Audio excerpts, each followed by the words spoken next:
আমরা চলে আসলাম মামা বাড়িতে। ছোটোবেলায় মায়ের সাথে বহুবার এসেছি, তখন ফিলিংসটা ছিল একরকম, আর আজকের ফিলিংসটা একদমই অন্যরকম। এই ঘরটার মধ্যে দিদার অনেক স্মৃতি রয়েছে, অনেক স্মৃতি। প্রত্যেকটা কোনায় কোনায় তাকালেই মনে হয় যেন দিদার কোনো না কোনো একটা চিহ্ন রয়েছে। দিদার ব্যবহারের শখের আলমারি, আলমারির কভার আর দিদার যাবতীয় জিনিসপাতি সবই রয়েছে, শুধু দিদা আজকে আমাদের মধ্যে নেই। আর দিদার শেষবারের মতো খাবার দেওয়ার জন্য সবাই মিলে তোড়জোড় করছে। এখানে বানানো হচ্ছে পিঠে। বাড়িতে কোনো একটা অনুষ্ঠান হলে দিদার থাকতো ভীষণ তোড়জোড়।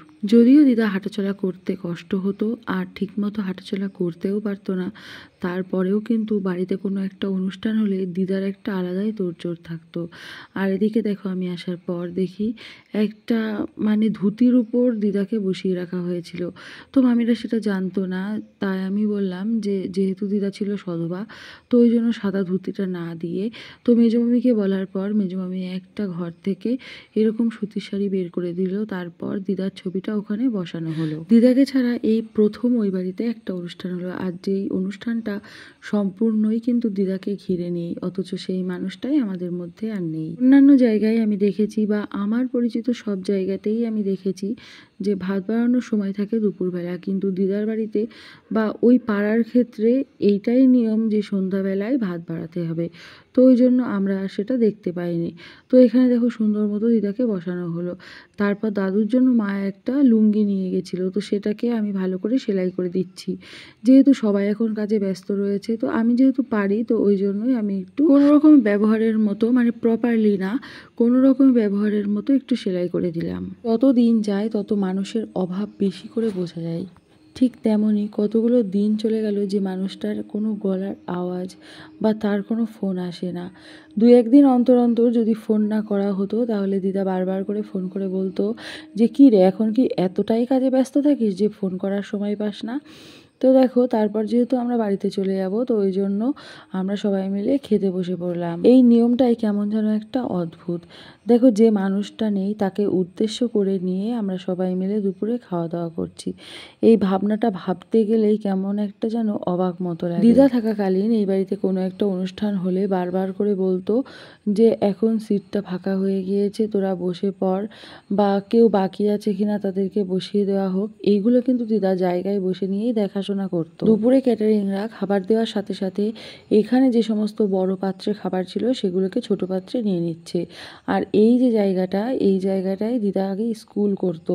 দিদা তো আইসিডিএসে ছিল, তো এখানে এখানে একটা স্কুল ছিল, একটা বাড়ির মধ্যে স্কুলটা ছিল, তো সেখানে দিদা কাজ করতো। দিদা রান্নার কাজটা করতো এখানে। দিদার সাথে অনেকবার এসেছি ওই স্কুলে।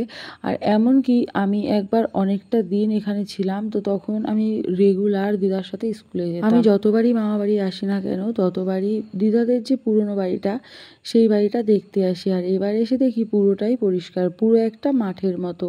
এখানে বর্তমানে বোঝাই যাচ্ছে না যে কোথাও এখানে ঘর ছিল, অথচ এখানে কিন্তু 4-5টা ঘর ছিল। আর এই যে গাছটার নিচে, এখানে কিন্তু বড় একটা ধানের গোলা ছিল। তো সেটাই আমরা সবাই মিলে দেখছিলাম যে যুগের সাথে সাথে সব কিছুই কতটা পরিবর্তন হয়ে গেছে। আমার জন্মটা যদিও এখানেই, আমি মামাবাড়িতে হয়েছিলাম, তখন কিন্তু এখানেই দিদাদের যে ঘরটা ছিল, সেই ঘরটাতেই কিন্তু আমার জন্ম। আমাদের বাড়ি থেকে দিদার বাড়ি আসার পর কিন্তু আমাদের ভীষণ একটা ভয়ে ভয়েই কাটতো। কারণ দেখো, সামনে রয়েছে বড় একটা বাঁশঝাড়। সন্ধ্যার পর থেকে বাইরে বেরোনোর কথা ভাবতে গেলেই ভয় লাগতো।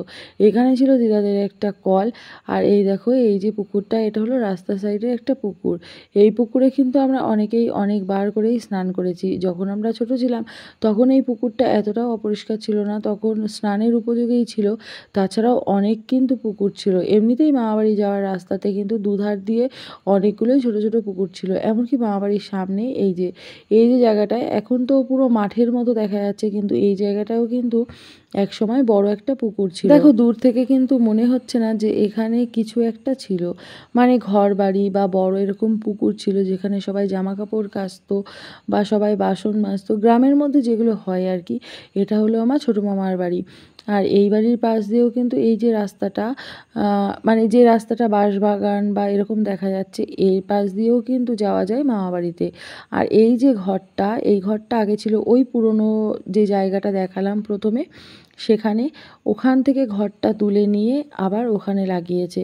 তারপর দেখো এইটা হলো দাদুদের যে পুকুর, তো সেই পুকুরটা তোমাদেরকে দেখাচ্ছি। এটা এখন সেইভাবে মাছ কেউ চাষ করে না, যে কারণে এরকম বেহাল অবস্থায় পড়ে রয়েছে।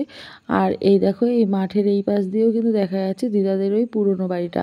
আর মামা বাড়ি গেলে যেটা সবথেকে আমার বেশি ভালো লাগতো সেইগুলো হলো এই রকমের দোকানগুলো। অনেকগুলোই দোকান ছিল পাড়ার মধ্যে, এরকম ছোট ছোট দোকান, যে দোকানগুলো জানো তো সরিয়েও নিয়ে যাওয়া যেত। দেখো অতীতের সব কিছুই কিন্তু আছে এখানে, শুধুমাত্র দিদাই আর এখানে নেই। মানে মামা বাড়িতে আসলে যে একটা অভাব, যে মানুষটার একটা শূন্যস্থান, সেটা কিন্তু থেকেই যায় আমাদের মধ্যে। তো যাই হোক, দেখো সবাইকে টাটা করে নিয়ে আমরা বিকালের দিকে রওনা দিলাম বাড়ির দিকে। মা ওখানে কান্নাকাটি করছিল, তো ওই কারণেই মামিরা মামারা সবাই মিলে বলছিল যে কান্নাকাটি করার কিচ্ছু নেই, যে মানুষটা নেই ঠিক আছে, কিন্তু আমরা তো সবাই রয়েছি, তুমি কিন্তু আমাদের জন্য মাঝে মধ্যেই এখানে এসে ঘুরে যাবা। তারপর আমরা ওখান থেকে চলে আসলাম সোজা বাড়িতে।